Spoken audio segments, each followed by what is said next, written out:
मशरिक़ वस्ती में मुस्तकिल जंगबंदी की उम्मीदें मांद पड़ने लगी। अमरीकी सदर ने मुज़ाकरात की बहाली और जंगबंदी के लिए ईरान की नई तजावीज़ पर अदम इत्मीनान का इजहार कर दिया। बरतानवी खबर एजेंसी का अमरीकी अहदेदार के हवाले से दावा, सदर ट्रंप ने कौमी सलामती कमेटी से मुलाकात में जौहरी प्रोग्राम पर ईरान का वाज़ेह और ठोस मौक़िफ़ न होने पर इजहार तशवीश किया। तर्जुमान व्हाइट हाउस कैरोलाइन लेविट ने कहा है कि जंग के खात्मे के लिए ईरानी तजावीज़ पर गौर जारी है।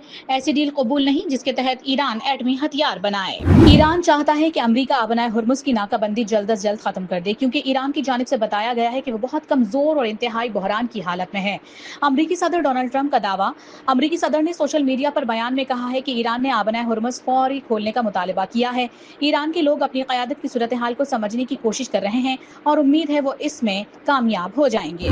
ईरान अमरीका तनाज़ा तय करने के लिए पाकिस्तान बेहतरीन सालिसी कर रहा है। सालिसी की कोशिशों पर कतर और पाकिस्तान के दरमियान करीबी हम आहंगी मौजूद है। कतरी वज़ारत ख़ारिजा के तर्जुमान माजिदुल अंसारी की प्रेस ब्रीफिंग। कहा, हमें मुज़ाकरात के दायरे कार को वसी करने की ज़रूरत नहीं, हम पाकिस्तानी सालिसी की हिमायत करते हैं। माजिदुल अंसारी ने जोर दिया है कि आबनाए हुर्मुज़ को दबाव डालने के हथियार के तौर पर इस्तेमाल नहीं किया जाना चाहिए। मशरिक़ वस्ती में कशीदगी। मुत्तहिदा अरब अमारात का बड़ा फैसला। तेल पैदा करने वाले बड़े ममालिक की तंजीम ओपेक और ओपेक प्लस से अलहदगी का ऐलान कर दिया।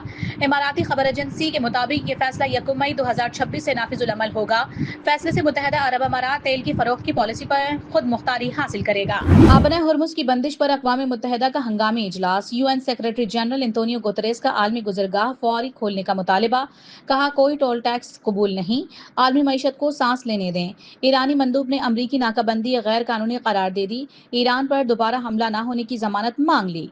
पाकिस्तानी मंदूब आसिम इफ्तिखार का आबनाए हुर्मुज़ में रुकावटों पर इजहार तशवीश। अमरीकी फौज ने एक और जहाज को ईरानी बंदरगाह की तरफ जाने से रोक दिया। सेंटकॉम ने नाकाबंदी के दौरान रोके गए 2 जहाज़ों की तस्वीर जारी कर दी। अमरीकी वज़ीर ख़ारिजा मार्को रूबियो ने ईरान की जानिब से आबनाए हुर्मुज़ खोलने की शराइत को मुस्तरद कर दिया। कहा, आबनाए हुर्मुज़ पर फीस आयद करने की कोशिश नाकाबिले बर्दाश्त है। ईरान को फैसला करने का हक नहीं कि आलमी बहरी गुजरगाह से कौन गुजरेगा। आबनाए हुर्मुज़ की मुसलसल बंदिश से मईशत पर इंतहाई मनफी असरात। आलमी मंडी में खाम तेल की कीमतों में फिर इजाफा। ब्रेंट 109 WTI $97 फी बैरल से तजावुज़ कर गया। पाकिस्तान स्टॉक एक्सचेंज में मनफी रुझान। कारोबार के दौरान 1000 से ज़ायद पॉइंट्स की कमी। 100 इंडेक्स 1,69,000 की सतह खो बैठा। अक़वाम मुत्तहिदा में एटमी अदम फैलाव के मुआहिदे के निफाज से मुतालिक कॉन्फ्रेंस। ईरान के नायब सदर मुंतखब होने पर अमरीका का इजहार बरहमी। अमरीका और ईरानी मंदूबीन के दरमियान तल्ख जुमलों का तबादला। अमरीकी नुमाइंदे क्रिस्टोफर ने ईरान का इंतखाब एटमी अदम फैलाव के मुआहिदों की तौहीन करार दे दिया। ईरानी नुमाइंदे रजा नजफी बोले, अमरीका दुनिया की वाहिद रियासत है जो एटमी हथियार इस्तेमाल कर चुकी है। जुडिशल कमीशन ने इस्लामाबाद हाई कोर्ट के 3 जजेस के तबादलों की मंजूरी दे दी। 2 के ट्रांसफर की तजवीज़ वापस ले ली गई। Chief justice of Pakistan justice Yahya Afridi की ज़ेर सदारत जुडिशल कमीशन के इजलास में जस्टिस मोहसिन अख्तर कयानी का इस्लामाबाद हाई कोर्ट से लाहौर हाई कोर्ट तबादला अक्सरियत से मंजूर कर लिया गया, जबकि जस्टिस बाबर सत्तार के इस्लामाबाद हाई कोर्ट से पेशावर हाई कोर्ट तबादले की भी अक्सरियत से मंजूरी दे दी गई। जस्टिस समन रिफात इम्तियाज का इस्लामाबाद हाई कोर्ट से सिंध हाई कोर्ट तबादला अक्सरियत से मंजूर किया गया। जजेस का ट्रांसफ़र गुज़श्ता 50 सालों में कभी नहीं हुआ उनकी मर्ज़ी के बगैर, और 27वीं तरमीम में उसकी मर्ज़ी वाला शिक बीच में से निकाल दिया। एक जज को दूसरी जगह में ट्रांसफ़र करना एक बड़ा सीरियस मसला होता है। पास्ट में कभी ऐसी मिसालें ज़रूर मिलती है, लेकिन जब जज का ट्रांसफ़र किया गया तो उसको एक एलिवेटेड पोजीशन पे ले जाया गया और एक ख़ास ज़रूरत के वक्त उसकी मर्ज़ी के साथ किया गया। अगर आप एक जज को दूसरी जगह ट्रांसफ़र करते हो तो अदलिया पे एक बड़ा कदगन है। ऑलरेडी अदलिया से लोग एतमाद लोग खो बैठे हैं और लोग नहीं समझते कि इंसाफ हो रहा है या ये कि अदलिया आज़ादाना और आज़ाद फैसले कर रही है। और इसलिए न सिर्फ ये कि इम्प्रेशन में शायद इसका हकीकत के साथ एक बहुत बड़ा ताल्लुक़ है। ऐसा नहीं होना चाहिए। अगर आप एक जज की कंडक्ट से खुश नहीं है तो आप ज़रूर उसको रिमूव कर सकते हैं। आइन में प्रोसीजर प्रोवाइडेड है।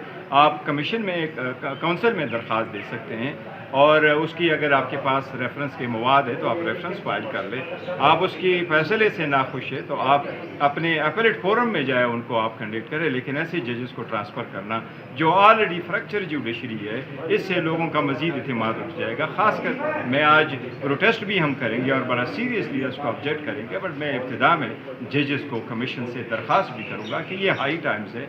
मुल्क में 4 साल में 3 साल में जिस तरह इंस्टीट्यूशन تھے یا جس طرح پولیٹیکل سٹرکچر اور جس طرح یہ ہمارے تینوں آرگن جو اسٹیٹ کے ہیں وہ جو ایک دوسرے پہ چیک ان بیلنسز پرووائڈ کرتے ہیں، یہ جس طریقے سے ڈیمیج ہو گئے، ایک دوسرے کے ساتھ بات نہیں کرتا، ایک دوسرے کے جو جیورسڈکشن ہے اس میں انٹرفیئر کرتا ہے، آگے جاتا ہے، اس سے جتنا نقصان ہوا یہ ملک مزید اس چیزوں کا متحمل نہیں ہو سکتا۔ آج تک کسی ہائی کورٹ جج کا اس کی رضامندی کے بغیر تبادلہ نہیں ہوا۔ Chairman P T I barrister Gohar کا مرضی کے بغیر ججز کے ٹرانسفر پر اعتراض، کہا 27ویں ترمیم میں جج کی مرضی کی شک نکال دی گئی، یہ اقدام من مانا، غیر منصفانہ اور سزا دینے کی عکاسی اور عدلیہ پر انتظامیہ کے کنٹرول کو ظاہر کرتا ہے۔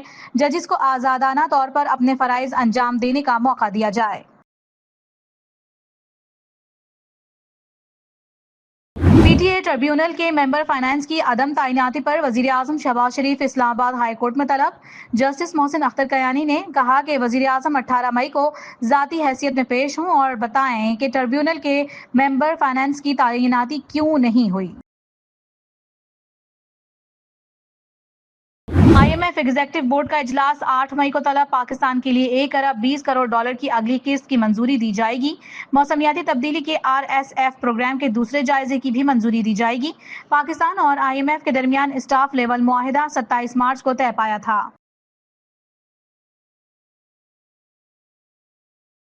وزیر اعظم شہباز شریف سے یورپی یونین کے سینئر حکام اور کاروباری نمائندوں کے وفد کی ملاقات، تجارتی اور سرمایہ کاری سے متعلق امور پر تبادلہ خیال۔ وفد نے خطے میں امن کوششوں پر وزیر اعظم کے قائدانہ کردار کو سراہا۔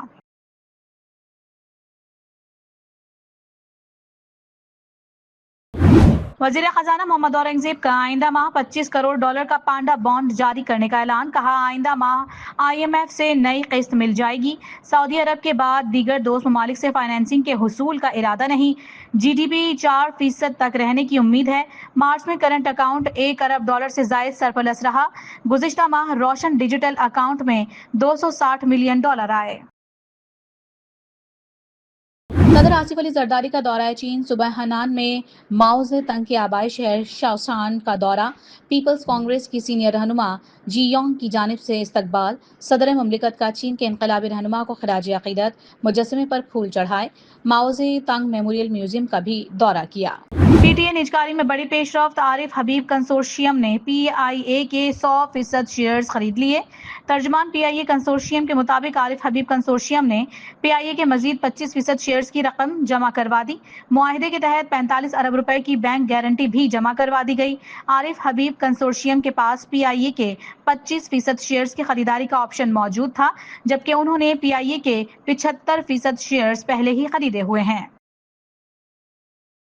پاک فوج کا مقامی طور پر تیار کردہ فتح میزائل کا کامیاب تربیتی تجربہ، آئی ایس پی آر کے مطابق یہ میزائل سسٹم جدید ایویونکس اور نیویگیشن سسٹم سے لیس ہے، جو اسے انتہائی درستگی کے ساتھ ہدف کو نشانہ بنانے کی صلاحیت فراہم کرتا ہے۔ اس تربیتی لانچ کا بنیادی مقصد فوجی اہلکاروں کی پیشہ ورانہ تربیت اور سسٹم کی تکنیکی صلاحیتوں کا جائزہ لینا تھا۔ بانی پی ٹی آئی عمران خان کی آنکھ کے پروسیجر کا چوتھا مرحلہ مکمل، ڈاکٹرز نے بینائی پہلے سے بہتر قرار دے دی، پیمز اسپتال سے دوبارہ ڈیالہ جیل منتقل۔ پیمز انتظامیہ کے مطابق مریض کو گزشتہ روز اینٹی وی ای جی ایف انٹراویٹرل انجیکشن کی چوتھی ڈوز دی گئی۔ میڈیکل پروسیس سے قبل بانی پی ٹی آئی کی رضامندی حاصل کی گئی۔ پاکستان اور سری لنکا کے درمیان مشترکہ فوجی مشق شیک ہینڈز 2 کا آغاز، تربیلا میں 2 ہفتوں پر مشتمل انسداد دہشت گردی مشق کا افتتاح۔ پاکستان آرمی کے ایس ایس جی کمانڈوز اور سری لنکا کے اسپیشل فورسز سے شریک، مشترکہ تربیت سے پیشہ ورانہ صلاحیتوں اور باہمی تعاون میں اضافہ ہوگا۔ پشاور زلمی اور اسلام آباد یونائیٹڈ کی ٹیمیں کراچی میں پہلے کوالیفائر میں مد مقابل ہوں گی، جیتنے والی ٹیم کو فائنل کا ٹکٹ ملے گا، ہارنے والی ٹیم کا ایلیمینیٹر 1 کے ونر سے مقابلہ ہوگا۔ ایلیمینیٹر 1 میں حیدرآباد اور ملتان کا مقابلہ 29 اپریل کو قذافی اسٹیڈیم لاہور میں ہوگا۔ ایلیمینیٹر 2 کا میچ 1 مئی کو کھیلا جائے گا۔ اور چین میں جاری چھٹی ایشین بیچ گیمز میں پاکستانی پہلوانوں کی شاندار کارکردگی، 70 کلو گرام میں محمد عبداللہ نے 3 میں سے 2 میچ جیت کر اگلے مرحلے کے لیے کوالیفائی کر لیا۔ 80 کلو گرام میں محمد اسد اللہ نے کوارٹر فائنل میں جگہ بنا لی۔ 90 کلو گرام میں محمد انعام بٹ نے قازقستان کے حریف کو چاروں شانے چت کر دیا۔